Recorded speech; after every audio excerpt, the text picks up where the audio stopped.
E aí, pessoal, tudo certo? Olha só, o Ministério da Aula adverte. Isso aqui não é uma aula para dar detalhes dos conteúdos, tá? Eu vou passar aqui uma revisão de coisas básicas que você tem que saber deste assunto que é este vídeo, tá? Um direcionamento para quem não é meu aluno, tá? E está assistindo esse vídeo de algum lugar. O que eu faço aqui é pegar as habilidades específicas que você tem que saber sobre aquele assunto e eu vou dando direcionamentos, né, para você lembrar se você sabe ou não sabe. Então, assim, é muito mais uma aula de direcionamento de habilidades sobre o assunto do que, de fato, uma aula falando do conteúdo. Então, claro, vou falar do conteúdo, mas é muito mais sobre as habilidades que você tem que ter com relação a este conteúdo. Beleza? Outra coisa também, eu dou aula para alunos de ensino Fundamental 2, né? Na verdade, Fundamental Anos Finais, que mudou o nome agora, né? Fundamental Anos Finais e Ensino Médio. Então não é, tá, um nível acadêmico de discussão que eu estou querendo trazer aqui, tá bom? Agora, sem mais delongas, bora pro vídeo. Até já!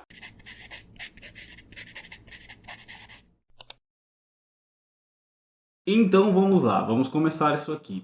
Você está assistindo esse primeiro vídeo aqui, mas como é que tá o negócio aqui? Antes desse vídeo foi feito quanto? Pelo menos uns 5, né? Uma hora dava problema na luz, outra hora dava problema no áudio, mas a gente vai tentando e caminhando nesse negócio aqui. Então vamos lá, de uma vez, sem corte, sem edição. Primeira habilidade, identificar, estou com a apostila aberta aqui no meu computador, tá? Identificar as principais medidas de Napoleão para organizar a organização do Estado francês, tendo como base as ideias iluministas. Entender que várias ideias iluministas estiveram presentes, né, no governo de Napoleão. Então, eu não vou ficar falando das fases do governo napoleônico, eu vou bater mais na tecla das habilidades. Você sabe que são 3 fases, né? É a fase do consulado, depois da fase do consulado você tem a fase do Império, e depois do Império você tem o governo de 100 dias, tá? Mas vamos lá. As ideias iluministas que a gente tem presentes no governo de Napoleão, uma das coisas que mais chama a atenção é a laicização do Estado. Lembra-se, ele reconhece que a religião católica é de grande maioria dentro do Estado francês, mas ele promove o Estado laico, então não há uma religião oficial. A gente consegue perceber que a postura do Napoleão está bastante alinhada com a postura... Ó, minha filha está chorando. Mas eu não vou editar, a mãe dela está com ela, então não vou editar, continue aí. Se você escuta o choro, ignora o choro e continue o estudo. Onde eu estava? E aí a burguesia, o ideal da burguesia está bastante alinhado com o seu Napoleão, porque as medidas que ele toma acabam favorecendo a burguesia com relação à propriedade privada, o incentivo ali da indústria inicial, que a gente vai falar um pouquinho mais para frente. E é interessante que o ideal do Napoleão está alinhado com a burguesia quando ele começa a mexer com essa ideia bastante dos estados, né?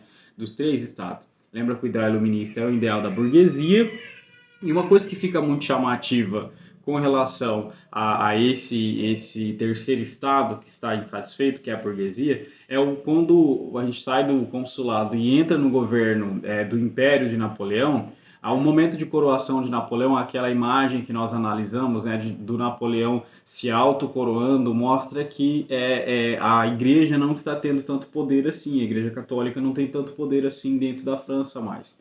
E isso mostra, né, o ideal do Napoleão de se colocar acima do poder religioso, e isso acaba massageando o ego da burguesia, porque mostra basicamente o fim daquela ideia de respeito ao primeiro e segundo estado, entendeu? E aí o terceiro estado está alinhado com Napoleão. Essa imagem é muito chamativa, a gente analisou a imagem, né? Então é interessante você ter em mente o ideal que está por trás da elaboração daquela imagem. Número 2, né? Identificar e relacionar os processos da Revolução e os seus desdobramentos. Basicamente, a gente tem que lembrar que o Napoleão ele sobe ao poder com aquela ideia de que ele vai consolidar os ideais da Revolução Francesa, por isso que ele tem bastante apoio da burguesia, né?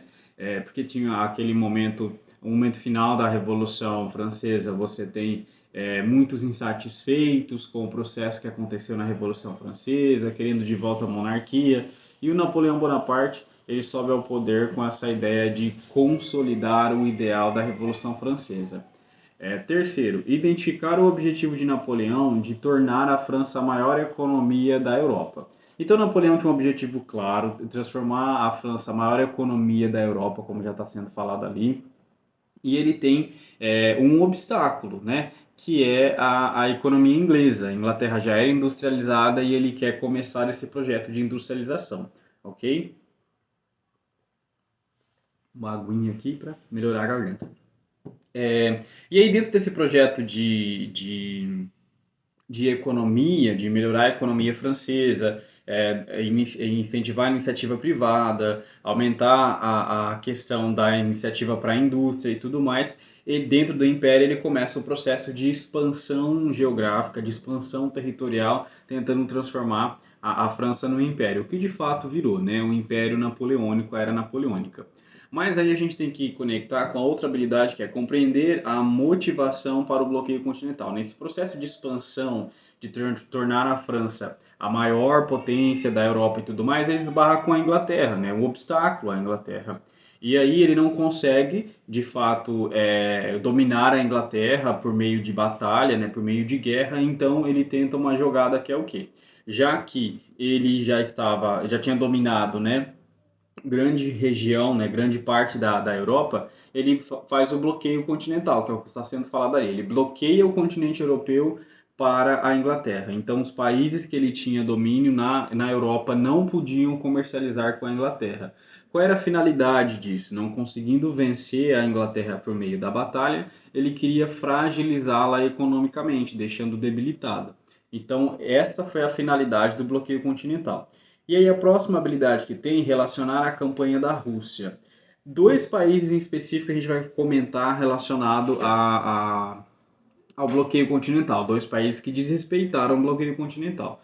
Um muito chamativo, mas que a gente não jogou tanta luz sobre ele ainda, porque é o nosso próximo assunto, né, relacionado ao Brasil, que é Portugal. Então, Portugal não respeitou o bloqueio continental e aí o Napoleão ameaça, né, intervir, ameaça invadir o território português e aí a corte portuguesa vai para o Brasil. Por que, que a corte portuguesa vai para o Brasil, né? Primeiro porque já era colônia, né, de Portugal, e o que faz Portugal desrespeitar o bloqueio continental é que já tinha, né, o Tratado de Panos e Vinhos com a Inglaterra, já dependia economicamente da Inglaterra, enfim. Então, como eu falei, não jogamos muita luz no país Portugal, porque a gente vai falar um pouquinho mais para frente. Outro país que desrespeitou o bloqueio continental foi a Rússia. E aí o Napoleão resolveu fazer o quê? Né? Ele resolveu fazer a campanha da Rússia, invadir a Rússia, certo? E aí a apostila fala relacionar a campanha da Rússia com a ruína do exército napoleônico. Então Napoleão perde a guerra para os russos, principalmente utilizando aquela técnica da terra arrasada. Os russos utilizaram aquela terra da técnica da... Opa! Utilizaram aquela técnica da terra arrasada, tá? Então, me perdi, mas eu não vou editar. Vamos lá. Então, os russos venceram Napoleão usando a técnica da terra arrasada, que é o quê? Os russos viram que estavam ali debilitados, estavam perdendo, eles picavam o pé, mas deixavam tudo devastado, né?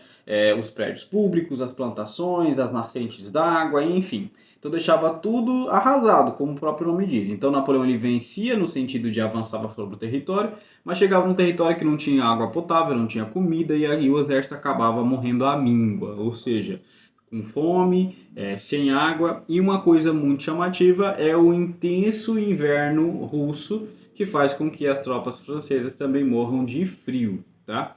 Também associada à fome e tudo mais, ok? Então, por isso que essa tentativa de dominar a Rússia demonstra a ruína do Napoleão e também a sua queda. Por quê? Porque aí a Rússia vai, como sempre, né, a gente já viu nesse processo, se alinha com outros países, como a Prússia e a Áustria, e a Inglaterra também, e aí acabam derrotando o exército napoleônico. Vamos ver o último.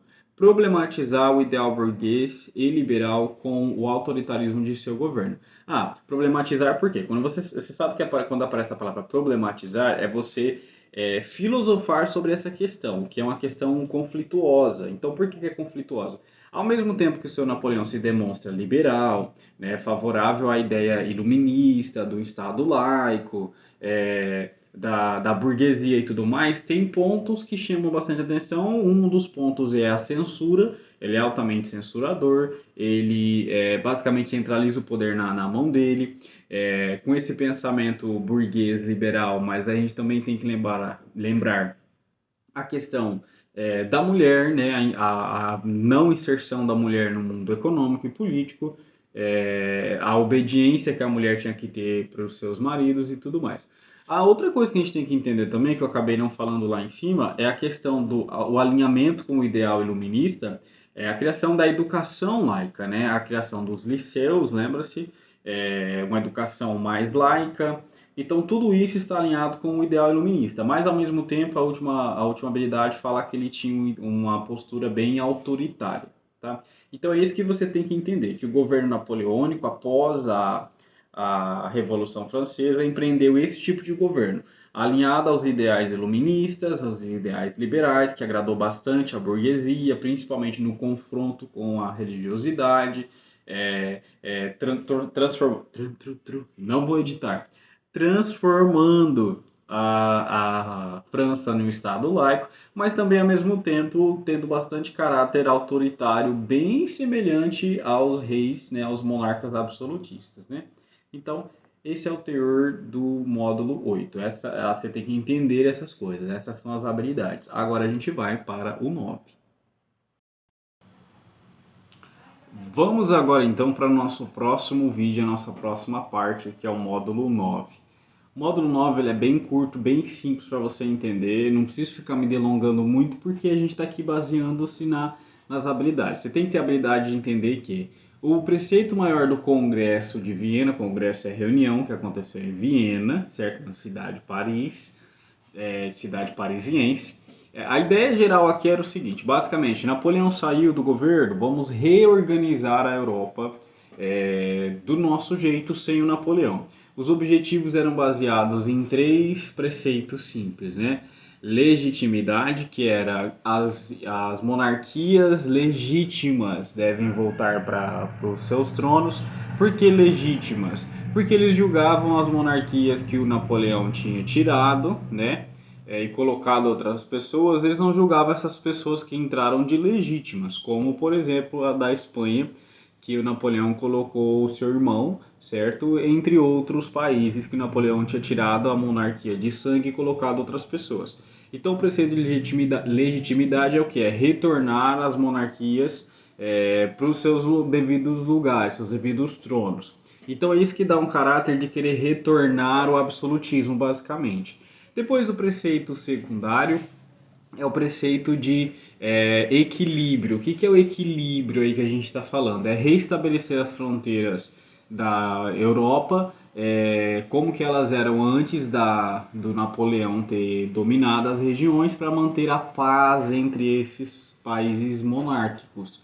Mas tem regiões específicas que são modificadas, como a região da Polônia, lembra-se que a Polônia é dividida entre a Prússia, a Rússia e a Áustria, né? Que aí a gente vai comentar um pouquinho mais para frente que isso vai gerar conflitos futuros, né, na Primeira Guerra Mundial. E outro território que a gente vai falar aqui é a consolidação dos territórios sagrados, né, os territórios pontífices, né, que desde lá do Império Franco já tinha sido determinado, mas essa história ela vai e volta, né, cheio de reviravoltas. E agora determina-se, né, uma região sacra, uma região sagrada, uma região pontífice para a Igreja Católica, certo? Que futuramente, depois, na Segunda Guerra Mundial, é onde vai ser construído o Vaticano. E o último preceito é o preceito da Santa Aliança, que foi o preceito mais frágil entre eles, no sentido de alinhamento de ideias, porque o preceito básico da Santa Aliança era: vamos nos juntar e abafar todo o ideal liberal que aparecer, tá, para que não ameace essas monarquias. Mas foi frágil por conta da Inglaterra, que já era liberal, né, nesse sentido, da economia, já era industrial, já tinha uma monarquia parlamentarista, então houve ali um desalinhamento de ideias com a Inglaterra, que não quis participar dessa Santa Aliança. Então, resumindo os 3 preceitos básicos, a gente tem que falar de uma coisa assim, que não está explícita, mas que a gente consegue analisar que além de fazer tudo isso, também tinha um quesinho, né, um teorzinho de se vingar da França, né? Se vingar do seu Napoleão, que na visão deles, né, fez todo esse estrago, beleza? Então, primeira habilidade, identificar e relacionar os processos da Revolução Francesa e os desdobramentos na Europa e no mundo. Então, entendendo por que a Revolução Francesa é marcante para a idade contemporânea. Porque você tem a Revolução Francesa, coisas marcantes, tá, na Europa. A Revolução Francesa era napoleônica, aí o Congresso de Viena, um século basicamente de paz, que a gente vai estudar o ano que vem, não, no final desse ano, né, conhecido como período de bela época, de grande paz, mas depois eclode a Primeira Guerra Mundial. Então, assim, são eventos muito chamativos mundialmente que acontecem na Europa, dada a Revolução Francesa, depois do Iluminismo, depois da Revolução Francesa. Compreender os principais objetivos e repercussões do Congresso de Viena. Eu já falei aqui os principais objetivos, vamos falar agora as repercussões. No primeiro preceito de legitimidade, a repercussão marcante que a gente vai ter que trazer, que são assuntos dos nossos próximos módulos, é a relação do Brasil com Portugal, da América com a Europa. Porque o rei português não vai querer voltar, né, vai querer ficar lá no Brasil, e aí ele vai tirar o Brasil da condição de colônia e vai elevar, né, a condição de extensão de Portugal. Enfim, isso aí não é um assunto que eu vou focar agora, porque eu já falei, a gente não lançou tanta luz sobre Portugal, porque a gente vai falar especificamente dela mais para frente. Mas uma coisa que a gente tem que entender das suas repercussões, vamos já para a última habilidade, ó. Analisar o fato de, mesmo essas monarquias voltando aos seus lugares originais, e tendo esse preceito de resguardar a figura dos monarcas, né, do absolutismo até, não foi tão eficaz porque, ó, mesmo assim, entender que mesmo com o retorno, está lá entre aspas, ainda assim, então mesmo mesmo a monarquia voltando ao poder, não barrou o ideal iluminista e virou uma coisa consolidada na Europa, o ideal liberal, entendeu? As monarquias passaram a ser monarquias constitucionais, e nesse processo entre o Congresso de Viena e a Primeira Guerra Mundial, por exemplo, a gente vai ver sucessivas quedas de monarquias e crescimentos de ideais republicanos, de nascimento de repúblicas, né? Até culminando lá, né, no ideal de unificação da Itália e da Alemanha no processo da Primeira Guerra, que a gente vai ver um pouquinho mais para frente. Segunda habilidade, terceira, né, compreender a proposta da restauração dos regimes absolutistas europeus em um momento em que os ideais haviam sido propagados pelas invasões napoleônicas.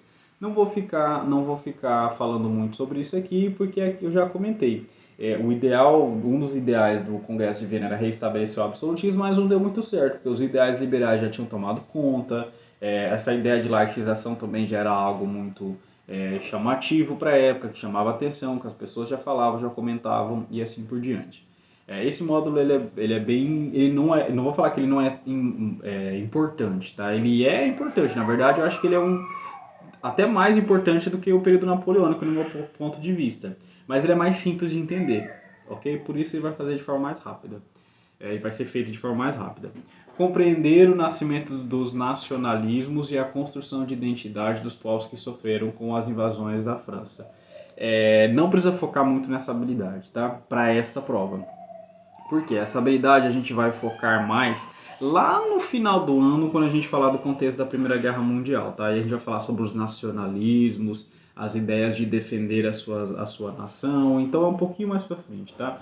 É só quem for curioso, curiosa mesmo, que quiser entender, né, esse processo, vai estudar. Mas para essa prova não foca, tá? Então se você tem dificuldade em história e não está aí muito alinhado com os conteúdos e acha que tá sendo muita coisa, não foca nessa habilidade não, tá? A última habilidade eu já falei. Então, acho que é isso. Resumão das duas coisas. Revolução Francesa. Final da Revolução Francesa, Napoleão. Napoleão ele tem um ideal liberal, ele emprega a ideia liberal, né, iniciativa privada, de direitos individuais, Estado laico e assim por diante, mas ele tem uma postura totalitária, né, não sei se eu deveria usar essa palavra agora. Ditatorial, tá? Ele tem uma postura ditatorial, ele é muito arbitrário.